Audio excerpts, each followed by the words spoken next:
ಇಡೀ ಜಗತ್ತನ್ನ ಗೆದ್ದಿರ್ತಕ್ಕಂಥ ಅಲೆಕ್ಸಾಂಡರ್ ಕೂಡ ಎರಡು ಕೈಗಳನ್ನು ಹೊರಗಾಕಿ ಮೆರವಣಿಗೆ ಮಾಡುವಂತಂದ ಅಂತ ಹೇಳಿದೆ ನಿಮಗ. ಮಂತ್ರಿಗೆ ಹೇಳಿ ಸಾಯ್ತಾನೆ. ಒಂದು ದಿನ ಸತ್ತ ಮೇಲೆ ಮಂತ್ರಿಗಳು ತನ್ನ ಕೊನೆಯ ಆಶೆಯನ್ನು ಹೇಳಿರ್ತಕ್ಕಂಥ ರಾಜನ ಹೆಣವನ್ನ ಎರಡೂ ಕೈಗಳನ್ನು ಹೊರಗೆ ಹಾಕಿ ಮೆರವಣಿಗೆ ಮಾಡುವ ಮುಂದೆ ಲಕ್ಷಾಂತರ ಜನ ಬಂದಿರ್ತಾರಂತ ರಾಜನ್ ಮಣ್ಣು ಮಾಡಕ್. ಒಬ್ಬ ಮನುಷ್ಯ ಜೀವನದೊಳಗೆ ಏನು ಗಳಿಸ್ಯಾನ ಅನ್ನುವಂಥದ್ದು ನೋಡ್ಬೇಕಾಗಿತ್ತು ಅಂದ್ರೆ ಒಂದು ಮದುವೆ ದಿನ ಅಂತ, ಇನ್ನೊಂದು ಸತ್ತ ದಿನ ಅಂತ. ಇವ ಮಂದಿ ಎಷ್ಟು ಗಳಿಸ್ಯಾನ ಅನ್ನುವಂಥದ್ದು ನೋಡೋದು. ರೊಕ್ಕ ಗಳಿಸೋದು ನೋಡಂಗಿಲ್ಲ ಯಾರು. ಸತ್ತಾಗ ಮಣ್ಣಿಗೆ ಎಷ್ಟು ಮಂದಿ ಬಂದ್ರು, ಮದುವೆಗೆ ಎಷ್ಟು ಮಂದಿ ಬಂದ್ರು ಇವಂಗ ಅಂತ ಹೇಳಿ. ಹಂಗ ಜೀವನದೊಳಗ ರಾಜ ಸತ್ತಿದ್ದ ಮಣ್ಣಿಗೆ ಜನ ಬಂದವರು ಅಂತ ಇದ್ರು. ಏನಪ್ಪಾ ಇದು ವಿಚಿತ್ರ, ರಾಜನ ಕೈಗಳನ್ನ ಎರಡು ಹೊರಗೆ ಹಾಕಿ ಮೆರವಣಿಗೆ ಮಾಡಾಕತ್ತಾರಲ್ಲ, ಆಶ್ಚರ್ಯ ಆಗ್ಲೇಬೇಕಲ್ರಿ. ಈಗ ನೀವೊಂದು ಮದುವೆಗೆ ಹೋಗಿರ್ತೀರಿ, ಮದುವೆಗ ಹುಡುಗ ಹುಡುಗಿಗೆ ತಾಳಿ ಕಟ್ರೆ ಸುಮ್ಮ ಅಕ್ಕಿ ಕಾಳು ಹಾಕಿ ಬರ್ತೀರಿ. ನೀವು ಹುಡುಗಿನ ಹುಡುಗ ಕಟ್ಟಿದ್ರೆ ತಾಳಿನ ಏನಂತೀರಿ? ಏನ ಕಾಲ ಹುಡುಗಿನ ಕಡತ್ ನೋಡಿ ಹುಡುಗಗೆ ತಾಳಿ ಅನ್ನಂಗಿಲ್ಲ. ಹಂಗ ಕೈಗಳನ್ನ ಒಳಗೆ ಹಾಕಿ ಮೆರವಣಿಗೆ ಮಾಡೋದು ಬಿಟ್ಟು ಎರಡೂ ಕೈಗಳನ್ನ ಹೊರಗೆ ಹಾಕ್ಯಾರ. ಯಾಕ ಅಂತ ಹೇಳಿ ಮಂತ್ರಿನ ಬಂದು ಕೇಳ್ತಾರ. ಮಂತ್ರಿಗಳ ರಾಜನ ಕೈ ಯಾಕೆ ಹೊರಗೆ ಹಾಕಿರಪ್ಪ? ಪಾಪ ರಾಜನ್ ಮಂತ್ರಿಗೂ ಗೊತ್ತಿಲ್ಲ. ರಾಜ ಪ್ರತ್ಯಕ್ಷ ದೇವತಃ, ರಾಜ ಹೇಳ್ಯಾನ ಅಂದ್ರೆ ಮಾಡೋದಷ್ಟ, ಯಾಕ ಏನು ಅಂತ ಕೇಳುವಂಗಿರ್ಲಿಲ್ಲ. ಹಂಗ ಒಯ್ಯು ಮುಂದೆ ಎಲ್ಲರಿಗೆ ಆಶ್ಚರ್ಯ, ಯಾಕೆ ಕೈ ಹೊರಗೆ ಹಾಕ್ಯಾರ ಯಾರಿಗೂ ಗೊತ್ತಿಲ್ಲ. ಆದ್ರ ಆ ಮಣ್ಣು ಕೊಡು ಜನರ ಮಧ್ಯದೊಳಗೆ ಒಬ್ಬ ಫಕೀರ, ಒಬ್ಬ ಸನ್ಯಾಸಿ ನಿಂತಿದ್ದ. ಅವನ ಕಡೆಗೆ ಹೋಗಿ ಮಂತ್ರಿಗಳು ಕೇಳೋನು ಅಂತ ಅವ್ನ ಪ್ರಶ್ನೆ ಕೇಳ್ತಾರ. ಋಷಿ ಮುನಿಗಳೇ, ಮಹಾತ್ಮರ, ಫಕೀರರೇ, ನಮ್ಮ ರಾಜ ಸಾವಿಕ್ಕಿಂತ ಮುಂಚೆ ನನ್ನ ಎರಡೂ ಕೈಗಳನ್ನು ಹೊರಗೆ ಹಾಕಿ ಮೆರವಣಿಗೆ ಮಾಡಂದ, ಆದ್ರೆ ಯಾಕಂತ ನಮಗ್ ಗೊತ್ತಿಲ್ಲ, ನಿಮಗೇನಾದ್ರೂ ಗೊತ್ತೇನು ಅಂತ ಕೇಳೋಣ.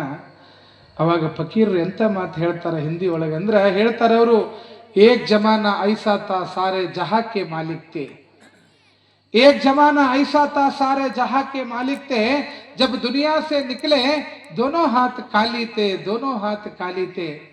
ಯಪ್ಪ ಮಂತ್ರಿ, ನಿನ್ನ ರಾಜ ಇರುವಾಗ ಇಡೀ ಸಂಪತ್ತೆಲ್ಲ ಅವನ ಆಗಿತ್ತು. ಆದ್ರೆ ಇಡೀ ಜಗತ್ತನ್ನ ಗೆದ್ದಿರ್ತಕ್ಕಂಥ ರಾಜ ಅಲೆಕ್ಸಾಂಡರ್ ಕೂಡ ಈ ಜಗತ್ತನ್ನ ಬಿಟ್ಟು ಹೋಗು ಮುಂದ ಕೈಯಾಗ ಏನೋ ತಗೊಂಡು ಹೋಗಿಲ್ಲ ಅನ್ನುವಂಥ ಸಂದೇಶ ನನ್ನಿಂದಲೇ ಇಡೀ ಜಗತ್ತಿಗೆ ಗೊತ್ತಾಗಲಿ ಅಂತೇಳಿ ತನ್ನ ಎರಡೂ ಕೈಗಳನ್ನ ಹೊರಗೆ ಹಾಕಿ ಮೆರವಣಿಗೆ ಮಾಡ್ರಿ ಅಂತ ಹೇಳ್ಯಾನ ಅಂತ ಆ ಸನ್ಯಾಸಿಗಳು ಹೇಳ್ತಾರಂತ. ಯಾರ್ರಿ ಫೋನ್ ಮಾಡ್ಯಾರೇನ್ರಿ ನಿಮಗೆ? ಮ್ಯಾಲ ಒಂದು 10 ಎಕರೆ ಹೊಲ ಹಿಡಿದ್ರ ಲಘು ಬಾರ ಇಕ್ಕಿನ ಅಂತ ಯಾರು ಹೆಂಡತಿ ವಾಟ್ಸಪ್ ಫೋನ್ ಮಾಡ್ಯಾರೇನು? Telegram letter ಹಾಕ್ಯಾರೇನು?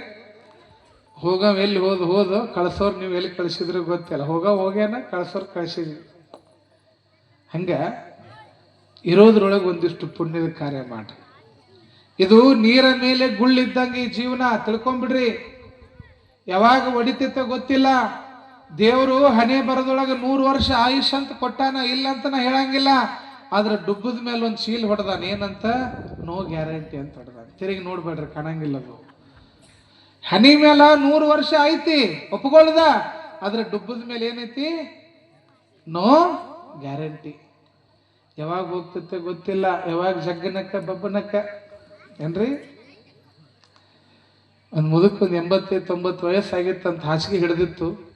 ಒಂದೊಂದು ಹೋಗಿದ್ರಿ. ಹೋಗೋ ಮುಂದೆ ಎಲ್ಲ ಒಂದೊಂದು ಹೋಗ್ತಾವ್ರಿ. ಮೊದಲು ಬರಾಗ ಹಲ್ಲು ಇರಂಗಿಲ್ರಿ, ಅವು ನಡ್ಬರ್ಕ್ ಬರ್ತಾವ್ರಿ. ಹಲ್ಲು ಮತ್ತೆ ಹೋಗೋ ಮುಂದೆ ಇರಂಗಿಲ್ರಿ, ಬಾಯಲ್ಲಿ ಹೊಚ್ಚ ಬಾಯಿ ಬಡ್ಕೊಂಡು ಹೋಗ್ತೈತದ ಇದು. ಹಿಂಗ ಮುಗಿದಿತ್ರಿ, ಎಲ್ಲ ಸಂತಿ ಮುಗಿದಿತ್ತು. ಡಾಕ್ಟರ್ ಬಂದು ತೆತಸ್ಕೊಪ್ಪಿನವ, ಡಗ್ ಡಗ್ ಅನ್ನೋದು ಇನ್ನು ಜೀವಂತ ಐತನವ. ಕಾಲು ಬಿದ್ದಿದ್ದು, ಕೈ ಹೋಗಿತ್ತು, ಕಿವಿ ಕೇಳಾರ್ದಂಗಿತ್ತು, ಕಣ್ಣು ಮಂಜಾಗಿತ್ತು, ಬಾಯಿ ಬರುವಂತು, ಕೈ ಎತ್ತಕ್ ತ್ರಾಣಿಲ್ಲ, ಎಲ್ಲ ಮುಗಿದಿತ್ತು ಸಂತಿ. ಡಾಕ್ಟರ್ ಹೇಳಿದಂತ, ನೋಡ್ರಿ ಹೊಂಟಿವ, ಇನ್ನೊಂದು ತಾಸು 2 ತಾಸು ಇದ್ದಾನ, ಯಾರ್ಯಾರಿಗೆ ಹೇಳೋರದಿರಿ ಹೇಳಿಬಿಡ್ರಿ. ಇವರು ಮತ್ತು ಬೀಗರು ಬಂದ್ರಲ್ಲಿ ನೀವು ಕೆಸರಳ್ಳಿಗೆ ಬೀಗರು, ಕೊಣತಿಮ್ಗಿ ಬೀಗರು ಏನು ಜೋರು ಆರ್ಭಟ್ ಬಂದ್ರು ಬಿಡ್ರಿ. ನಾವು ಅಂದಿವಿ ನಿನ್ನೆ, ಕೊಣತಿಮ್ಗಿ ಬೀಗರು ಹೆಂಗೆ ಬರ್ತಾರೆ ನೋಡೋಣ ಅಂದ್ರೆ, ಅವರು ಡ್ರಮ್ ಸೆಟ್ ಬಡ್ಕೊತ ಬಂದಾರ. ಐತಿ ನಿಮಗೆ ಅನ್ಕೊಂತನೇ ಬಿಡದಾರ ಅವರು. ಜಿಗ ಗಟ್ಟುಳು ಬೀಗರ ಗಂಟು ಬಿದ್ದಾರೆ ನಿಮ್ಮ ಕೆಸರಳ್ಳಿ ಅವ್ರಿಗೆ. ನಾವೇ ಕಮ್ಮಿ ಆಗೋನು ಬೀಗ್ರ ಮುಂದೆ. ಹೆಣ್ಣು ಕೊಟ್ಟವರ ಇಟ್ಟು ದಿಮಾಕ್ಲೆ ಇಟ್ಟು ಗಟ್ಟಿತನತ್ಲೆ ಇಷ್ಟು ತಾಕತ್ಲೆ ಕಾರ್ಯಕ್ರಮ ಮಾಡಕತ್ತಾರಂದ್ರೆ ನಾವು ತಗೊಂಡವ್ರಿ, ನಾವು ಜೋರ್ದಾರ್ ಹೋಗೋಣ ಅಂತ ಬಂದಾರ ಅವ್ರು. ಅದಕ್ಕೆ ಬೀಗ್ರು ಚಲೋ ಗಟ್ಟುಳವ್ರು ಕೂಡಿರಿ. ಇದು ಬಹಳ ಯಶಸ್ವಿ ಆಗ್ತದೆ ಅನ್ನುವಂಥದ್ದು ಇವತ್ತು ಗೊತ್ತಾಯ್ತು. ಬಹಳ ಅದ್ಧೂರಿಯಾಗಿ ಬಂದಂಥ ಕುಣತಿಂಬಿಗೆ ಭಕ್ತರಿಗೆ ಒಂದು ಜೋರಾದ ಚಪ್ಪಾಳೆ ತಟ್ಟರೆ ನಿಜವಾಗ್ಲೂ ಬಹಳ ಅಭಿಮಾನ, ಹೆಮ್ಮೆ. ಇವತ್ತೆಲ್ಲ ಕೆಲಸ ಕಾರ್ಯಗಳನ್ನು ಬದಿಗಿಟ್ಟು ಸುಮ್ಮ ಒಂದು 4ನೇ ಭಾಗ ಬಂದೈತ್ರಿ, ಇನ್ನು 12ನೇ ಭಾಗ ಊರಾಗ ಉಳಿದೈತೆ. ಅದೆಲ್ಲ ಬಂದ್ರೆ ಮತ್ತೆ ಇಲ್ಲಿ ಸಾಲಂಗಿಲ್ಲ ಅಂತೇಳಿ ಎನಿಸ್ಕೊಂಡು ಬಂದಿರಿ ಕಾಂತ ಶಾಸ್ತ್ರಿಗಳು ಬಂದಿರಿ. ಒಟ್ಟಾರೆ ಈಗ ಹೆಂಗೆ ಬೀಗರು ಬಿದ್ದರು ಬಂದಾರು ಹಂಗೆ ಇದು ಮುದುಕ್ ಹೋಗೈತೆ ಅಂತ ಇದಕ್ಕೆಲ್ಲರೂ ಬಂದ್ರಿ. ಇದು ಏನು ತ್ರಾಣ ಇಲ್ರಿ, ಸುಮ್ಮ ಕಿವಿ ಅವ ಎದಿ ಮೇಲೆ ಇಡವ ಅವ್ರ ಮಗ, ಇನ್ನೂ ಐತಿ ನಾವು ಇವ ಹೊರಗೆ ಕೈವಲಿಗೆ ಐತಿ, ಹಲಿಗೆ ಬಡಿಯವ್ರು ಬಂದಾರ, ಕುನಿ ತೆಗದಾರ, ಎಲ್ಲ ಮುಗಿದೈತ್ರಿ. ಇನ್ನೇನು ಎತ್ತುದಟ್ಟ, ಇದು ಪಟ್ನ ಹೋಗೈತೆ ಅಂದ್ರೆ ಎತ್ತಿ ಬಿಡೋದು, ಇಷ್ಟ ತುದಿಗೆ ತಂದು ನಿಲ್ಸ್ಯಾರ. ಇನ್ನೇನು ಹೋಗತ್ತೈತಿ, ಅಳಾಕತ್ತ ಒಂದಿಷ್ಟು ಮಂದಿ. ಇನ್ನೊಂದು ಕಡೆ ಒಂದಿಷ್ಟು ಮಂದಿ ಸತ್ತಾಗ ಅಳವರು ಇಲ್ರಿ, ಈಗ ರೊಕ್ಕ ಕೊಟ್ಟು ಅಳವ್ರನ್ನ ತರು ಪಾಳೆ ಬಂದೈತಿ. ಈಗ ಅದು ಹೋಗಿಲ್ ಬಿಡ್ರಿ, ಬೆಂಗಳೂರು ಕಡೆ ಅವು ಅಳಾಕ ಒಂದಿಟ್ಟು ಮಂದಿ ಅದಾರಿ, ಅದಕ್ಕೆ ರೊಕ್ಕ ತಗೋತಾರ. ಅಳೋರ ಸಂಘ ಅಂತ ಮಾಡ್ಯಾರ ಒಂದು ಬೆಂಗಳೂರಾಗ. ಯಾಕೆ ಇವು ಮಕ್ಕಳಿಗೆ ಅಳೋದು ಬೇಸರ ಆಗೈತ್ರಿ. ಅದಕ್ಕೆ ಇವು ಅಳು ಹೆಂಗೆ ಮತ್ತೆ ಶೃಂಗಾರ ಮಾಡಿ ಯವ್ವ ಹೋದೆ ಅಪ್ಪ ಹೋದೆ, ಹೌದು ಅಳೋರಿಗೆ ಗೊತ್ತದ, ನಮ್ಗೆ ಗೊತ್ತಿಲ್ಲ ಅದು. ಹಿಂಗ ಅಳವ್ರು ಅಳಾಕತ್ತಾರ, ಕುಣಿತ ತೆಗದಾನ, ಕೈವಲಿಗೆ ರೆಡಿ ಆಗೈತಿ, ಹಲಿಗೆ ಹೊಡ್ಯಾರ, ಹಲಿಗೆ ಹೊಡ್ಯಾಕತ್ತಾರ, ಇನ್ನದು ಜೀವಂತೈತಿ. ಅಟ್ಟ ತಟಕ್ಕ ಉಳಿದಿರ್ತೈತಿ ಅಂತಾರಲ್ಲ, ಎಳಿ ಉಳಿದತ್ತೆ ಯಪ್ಪ, ಇನ್ನು ಸ್ವಲ್ಪ ಬಿಟ್ರೆ ಹೋತಂತಾರ ನೋಡ, ನೂಲ ಉಳಿದಿತ್ತಂತೆ. ಹಂಗೆ ನೂಲು ಉಳಿದಿತ್ರೆ ಉಳಿದಿದ್ರಾಗ ಇದು ಮುದುಕ್ ಬಾಗಲ್ ಕಡೆ ಮುಖ ಮಾಡಿ ಏನೋ ಮಗನ ಕೈ ಸೊನ್ನೆ ಮಾಡಿ ಕರ್ದಂಗೆ ಮಾಡಿದೆ. ಇವ ಹಿರಿ ಮಗನ ಕರ್ದ, ಇವ ಅಪ್ಪನ ಮುಖನ ನೋಡಕತ್ತಿದ್ದ, ಕಣ್ ಸೊನ್ನೆ ಮಾಡಿ ಹಿಂಗೆ ಮಾಡೋದು ನೋಡೋಣ. ಮಗ ಏನು ತಿಳ್ದ, ಓಹೋ ನಮ್ಮಪ್ಪ ಗೋರಿಗೆ ಹೊಂಟ, ಅದಕ್ಕೆ ಎಲ್ಲೋ ಗಂಟು ಮಾಡಿ ಇಟ್ಟಿದ್ದು ಹೇಳಕ್ ಕರ್ಯಾಕತ್ತಾನ ಅಂತ ಇದು ತಿಳಿದೈತಿ. ಹಿಂಗೆ ಸೊನ್ನೆ ಮಾಡ್ತಾನ, ಇವಂಗ ಹೇಳಕ್ ಬಾಯಿ ಇಲ್ಲ, ಬಾಯಿ ಹೋಗೈತಿ, ಕೈ ಎತ್ತಿ ಹೇಳ್ಬೇಕಂದ್ರೆ ಅದು ಇಲ್ಲ, ಎಲ್ಲ ಮುಗಿದೋಗ್ಬಿಟ್ಟೆ ಸಂತಿ. ಆದ್ರೂ ಏನೋ ಹೇಳ್ಬೇಕಂತಾನ, ಶಕ್ತಿ ಇಲ್ಲ. ಮಗಗೆ ಚಿಂತೆ ಚಾಲು ಆತ್ರಿ. ನಮ್ಮಪ್ಪ ಏನೋ ಹೇಳ್ಬೇಕಂತಾನ, ಮತ್ತು ನಾ ಕೇಳಾರ್ದಂಗೆ ಹೋದ್ರೆ ಎಲ್ಲರ ಗಂಟು ಇಟ್ಟಿದ್ದ ಹೇಳ್ತಿದ್ದ, ಏನ ಹೆಂಗೆ ಮಾಡೋದು ಇದರೇ ಹೊಂಟೈತಿ ಅಂತ ಹೇಳಿ ಚಿಂತೆ ಬತ್ರಿ ದೊಡ್ಡ ಮಗ. ಬಿದ್ದವನ ಏನು ಮಾಡ್ದ, ಬಡ ಬಡ ಡಾಕ್ಟ್ರಿಗೆ ಫೋನ್ ಮಾಡ್ದ, ಡಾಕ್ಟ್ರ ಲಘು ಬರ್ರಿ. ಬಂದ ಬಿಟ್ಟವನು, ನೀವೇನು ಮಾಡ್ತೀರಿ ಗೊತ್ತಿಲ್ಲ, ನಮ್ಮಪ್ಪ ಎದ್ದು ಕುಂತು ಒಂದು 10 ನಿಮಿಷ ಮಾತಾಡಂಗೆ ಮಾಡ್ರಿ.